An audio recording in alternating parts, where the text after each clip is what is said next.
চোখের সামনে ভাসছে সারা জীবনের স্বপ্ন, ভেসে যাচ্ছে বেঁচে থাকার শেষ সম্বলটুকু। একদিকে মাথার উপর খোলা আকাশ, নিচে থই থই বানের পানি। স্ত্রী হারানোর শোক ভুলতে না ভুলতেই এক রাতের বন্যায় নিঃস্ব হয়ে পথে বসেছেন এক অসহায় বাবা। আবার অন্যদিকে সাগরে স্বামী হারিয়ে দুই এতিম সন্তান নিয়ে ভাঙা ঘরে বেঁচে থাকার যে লড়াই এক নারী করছিলেন, নিষ্ঠুর বন্যা কেড়ে নিয়েছে তার সেই মাথা গোঁজার ঠাঁইটুকুও। প্রকৃতি কতটা নিষ্ঠুর হতে পারে তার এক ভয়ঙ্কর রূপ দেখছে আজ বাংলাদেশ। টানা অতিবৃষ্টি, পাহাড়ি ঢল আর মারাত্মক পাহাড় ধসে দেশের দক্ষিণ পূর্বাঞ্চল এবং উত্তর পূর্বাঞ্চলের 7টি জেলা এখন ব্যাপক বিপর্যস্ত। কিন্তু এখানেই শেষ নয়।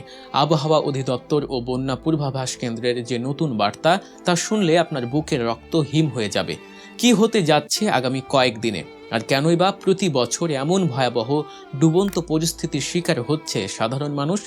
দেশের বন্যা পরিস্থিতি নিয়ে গত 3 দিনে কিছুটা উন্নতির খবর পাওয়া গেলেও আগামী সপ্তাহে আবারও এক প্রলয়ঙ্কারী বন্যার প্রবল আশঙ্কা দেখা দিয়েছে। তলিয়ে যেতে পারে নতুন নতুন অঞ্চল। পানি উন্নয়ন বোর্ডের বন্যা পূর্বাভাস ও সতর্কীকরণ কেন্দ্র সুস্পষ্ট ভাষায় জানিয়ে দিয়েছে, 19 থেকে 23 জুলাইয়ের মধ্যে নদী তীরবর্তী 9টি জেলায় নতুন করে বন্যা আঘাত হানতে পারে। সিলেট ও সুনামগঞ্জে সুরমা নদীর পানি কমতে শুরু করলেও বিপদ এখনও কাটেনি। বর্তমানে কুশিয়ারা নদী সিলেটের ভেঞ্চুগঞ্জ পয়েন্টে বিপদ সীমার 31 সেন্টিমিটার এবং সুনামগঞ্জের মারকুলি পয়েন্টে সুরমা নদীর পানি 19 সেন্টিমিটার উপর দিয়ে প্রবাহিত হচ্ছে। যদিও আগামী 3 দিনে এই নদী দুটির পানি আরও কমার পূর্বাভাস রয়েছে, কিন্তু ভারতের উজানে বৃষ্টির পরিমাণ কমার কারণে যে স্বস্তিটুকু মিলেছিল তা হয়তো বেশি দিন স্থায়ী হবে না। সবচেয়ে বড় বিপদের কারণ হয়ে দাঁড়িয়েছে বঙ্গোপসাগরে সৃষ্ট একটি লঘুচাপ। এটি ধীরে ধীরে সুস্পষ্ট লঘুচাপে পরিণত হয়ে উত্তর পশ্চিম দিকে অগ্রসর হচ্ছে। এর প্রভাবে আগামী 3 দিনে সিলেট ও সুনামগঞ্জে আবারও ভারী বৃষ্টির সম্ভাবনা রয়েছে, যার ফলে বন্যা পরিস্থিতির ফের অবনতি হতে পারে। শুধু তাই নয়, 16 থেকে 23 জুলাই পর্যন্ত রংপুর, রাজশাহী, সিলেট ও ময়মনসিংহ বিভাগ সহ ভারতের আসাম, মেঘালয়, অরুণাচল প্রদেশ এবং হিমালয় পাদদেশীয় পশ্চিমবঙ্গে স্বাভাবিকের চেয়ে বেশি বৃষ্টিপাতের প্রবল শঙ্কা রয়েছে। এর মধ্যে তিস্তা, ধরলা ও দুধকুমা নদীর পানি বৃদ্ধি পেয়ে বিপদসীমা অতিক্রম করতে পারে বলে সতর্ক করা হয়েছে। ফলে লালমনিরহাট, নীলফামারী, রংপুর, গাইবান্ধা ও কুড়িগ্রাম জেলার নিম্নাঞ্চলে দেখা দিতে পারে স্বল্প মেয়াদী বন্যা। অন্যদিকে ব্রহ্মপুত্র, যমুনা, গঙ্গা এবং পদ্মা নদীর পানিও পাল্লা দিয়ে বাড়ছে, যা আগামী 5 দিন বিপদসীমার নিচ দিয়ে প্রবাহিত হলেও যমুনার পানি কুড়িগ্রাম, গাইবান্ধা, জামালপুর ও বগুড়া জেলার কিছু স্থানে সতর্ক সীমা স্পর্শ করতে পারে। ফলে এসব এলাকার নিম্নাঞ্চল সাময়িকভাবে প্লাবিত হওয়ার ঝুঁকিতে রয়েছে। উত্তর পূর্বাঞ্চলের মনু, ধলাই, খোয়াই ও সারিগুয়াইন নদীর পানি গত 24 ঘন্টায় বাড়লেও আগামী 3 দিনে তা কমার একটা ক্ষীণ সম্ভাবনা রয়েছে। এই তো গেল নদীর পানি আর সতর্ক বার্তার শুকনো পরিসংখ্যান, কিন্তু এই পরিসংখ্যানের আড়ালে লুকিয়ে থাকা মানুষের কান্না কতটা ভারী তা কি আমরা দূর থেকে বুঝতে পারি? চলুন আপনাদের নিয়ে যাই বাস্তবের এক নিষ্ঠুর ক্যানভাসে। চট্টগ্রামের বাঁশখালী উপজেলার সরল ইউনিয়নের 4 নম্বর ওয়ার্ডের কাহারঘোনা গনিবলি পাড়ার তসলিমা আক্তারের গল্পটা শুনলে আপনারও চোখ হয়তো ভিজে উঠবে। মাত্র 11 মাস আগের কথা। তাসলিমার স্বামী শাহাবুদ্দিন সাগরে মাছ ধরতে গিয়ে নিখোঁজ হন। আজ পর্যন্ত তার কোনো সন্ধান মেলেনি।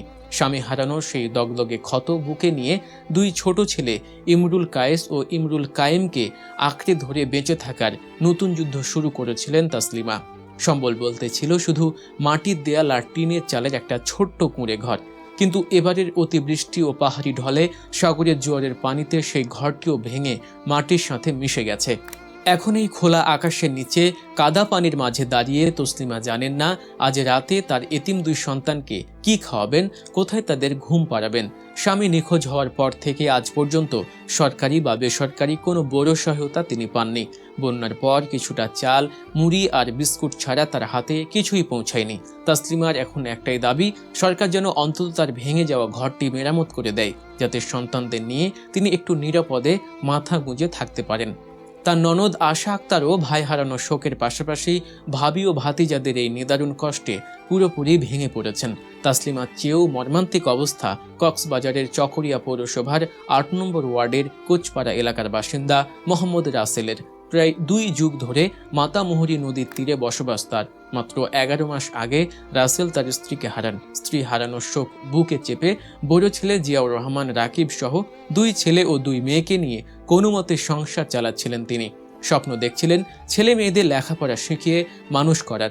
রাকিব এবার এসএসসি পরীক্ষা দিয়েছে, অন্য সন্তানরাও স্কুলে পড়ে। কিন্তু 8 জুলাই রাত 1:30টার দিকে হঠাৎ করে মাতামুহুরী নদীর পানি হু হু করে বাড়তে থাকে।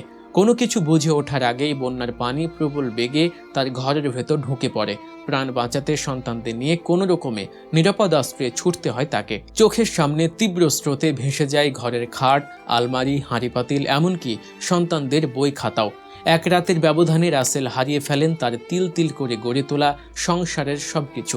এখন কাদায় মাখামাখি হওয়া ঘরের চালে বসে সন্তানদের ভবিষ্যৎ নিয়ে হতাশায় ডুবছেন এই বাবা। চকরিয়া উপজেলায় শুধু রাসেল নন, কোচপাড়া এলাকার অন্তত 1/2 পরিবার এবারের বন্যায় একইভাবে সর্বশান্ত হয়েছে। কারো বসতঘর নদীগর্ভে বিলীন হওয়ার পথে, কারো ঘরের চাল ছাড়া আর কিছুই অবশিষ্ট নেই। মানুষগুলো এখন খোলা আকাশের নিচে আত্মীয়ের বাড়িতে বা আশ্রয় কেন্দ্রে এক কাপড়ে মানবেতর জীবনযাপন করছেন। তাদের পরিচয়পত্র, জন্ম নিবন্ধন, শিক্ষা সনদ থেকে শুরু করে শুকনো খাবার পর্যন্ত সব শেষ হয়ে গেছে এই করাল গ্রাসে। এখন প্রশ্ন হচ্ছে, প্রতি বছর কেন এমন পরিস্থিতি তৈরি হচ্ছে? কেন এই ক্ষতি কমানো যাচ্ছে না?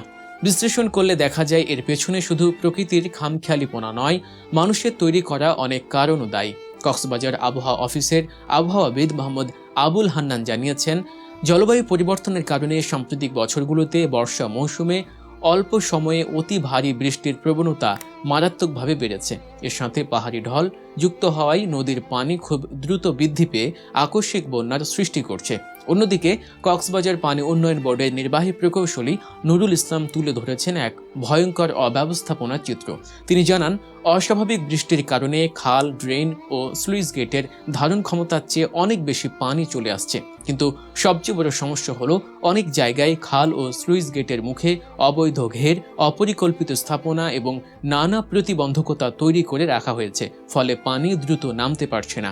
নদীর স্বাভাবিক প্রবাহ বাধাগ্রস্ত হওয়ায় বন্যা পরিস্থিতি আরও দীর্ঘস্থায়ী ও জটিল আকার ধারণ করছে।